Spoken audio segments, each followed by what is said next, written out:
Bekerja menjadi tukang cukur mungkin bukanlah impian semua orang. Tapi siapa bilang profesi ini tak cuan? Dua sosok yang akan saya temui kali ini berhasil mematahkan persepsi itu. Berawal dari hobi gunting rambut, ternyata bisa jadi miliarder.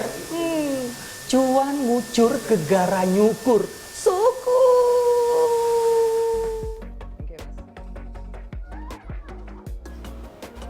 Mas Roni, apa kabar? Adalah Oki Andris yang membidik peluang usaha barbershop sejak 2013. Bermodal 3 kursi dan 2 orang barberman, Oki membangun barbershop berkonsep urban klasik dengan sentuhan industrial. Memang start awalnya mulai dari nyukur dulu. Nah, mulai dari nyukur dulu sampai akhirnya berkembang jadi seperti sekarang. Ya. Singkat perjalanannya seperti apa sih sampai akhirnya profesi nyukur tuh kan kayaknya nggak semua orang banyak yang tertarik kalau nggak passion banget ya nggak sih? Ya. Jadi sebenarnya memang harus datangnya dari dalam diri sendiri sih. Memang suka servicing others gitu. Tapi awalnya dari situ kemudian makin suka sama bisnisnya. Karena ketemu banyak orang kan, tamu tuh datang berbeda-beda, kita belajar karakternya. Terus rambutnya juga macam-macam. Sampai akhirnya kita beraniin untuk bikin produk sendiri juga.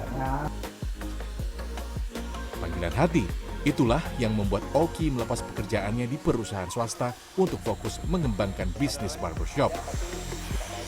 Hingga kini, 6 cabang telah dibuka dengan 44 tukang cukur.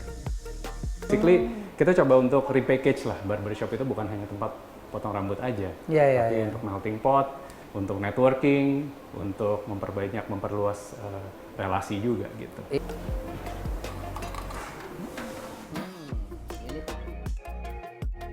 Apa sih momen terberat yang seperti apa dulu dimulai dari nol itu sehingga sekarang udah cabang ada sampai 6 seperti ini? Bener.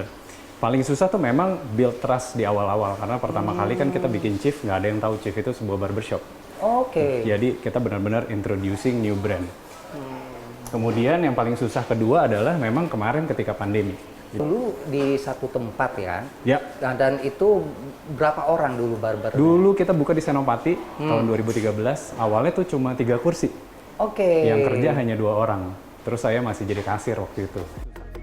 Sembari menata rambut saya, Oki tak lupa membagikan tips bagi mereka yang ingin membuka usaha serupa. Apa mas tipsnya buat mereka di sana?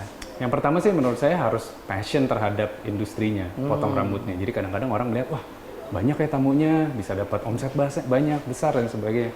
Tapi kalau kita nggak punya hati dengan bisnisnya, karena kita bicara tentang ribuan orang calon customer yang ada di luar sana, terus kita mungkin bicara puluhan calon pekerja yang akan bekerja dengan kita gitu.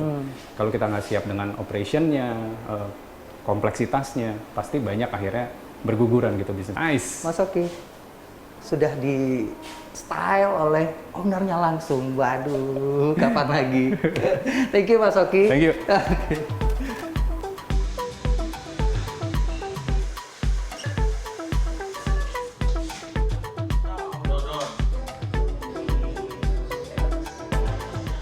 Banting setir dari pegawai BUMN menjadi tukang cukur, itulah keputusan strategis yang diambil Iman Taufik sejak memutuskan membuka barbershop pada 2017. Tantangan terberatnya justru merintis bisnis barbershop saat pandemi mulai melanda. Silakan Mas. Dulunya memang ada mempelajari secara otodidak atau seperti apa? Ini kan kalau kita lihat mencukur itu bukan hal yang mudah loh, bukan sekedar gunting tapi ada teknik tertentu. Jadi to be honest, dari 2005 waktu saya awal-awal nyoba-nyoba aja gitu ya, saya ngeliatin aja gimana sih sebetulnya cara orang mencukur kan. Sampai akhirnya di 2008, YouTube itu udah mulai masuk. Akhirnya saya belajar di YouTube, otodidak terusnya sampai akhirnya mungkin sertifikasi resminya itu di tahun 2019. Ia bahkan memantapkan diri mengambil sertifikasi pemangkas di Eropa. Kini, usaha barbershopnya memiliki 4 cabang dengan lebih dari 50 barberman. Cuan yang mengucur terbilang fantastis. Dari sisi ngomong bisnis kita nggak lengkap kalau nggak ngomong omset. Betul, betul. Kalau seandainya omset saya sudah bisa mengatakan setiap cabang itu kurang lebihnya di atas 300. Nah, tapi di sisi lain ada yang spesial dari tempat kami, akhirnya kami itu decide untuk tidak membuka cabang lagi. Saya mau coba duluan. Kapan lagi ya guys untuk bisa di dicukur langsung oleh ownernya. Bisa. Oke, boleh Mas Iman? Silahkan. Ya. Kalau masih minta ekstrim, kita akan cuma bersihin di bagian sini aja. Jari kan? jemari Iman begitu Dan lihai atas mencukur bagian rambut bukan saya. bagi saya. Ia pun menyelipkan pesan kepada mereka yang ingin memantapkan diri di dunia memangkas. Dalam bisnis itu ada satu aspek penting yang kita sebut dengan istilah diferensiasi kan. At that time, fokus saya tuh hanya satu sebetulnya. Oke. To bring quality over quantity.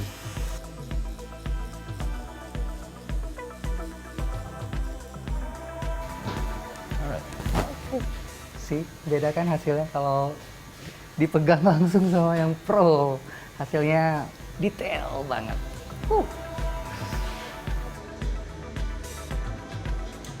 Jasa mencukur rambut yang dulunya dipandang sebelah mata, kini bertransformasi menjadi ladang cuan bagi mereka yang berkomitmen kuat menggelutinya.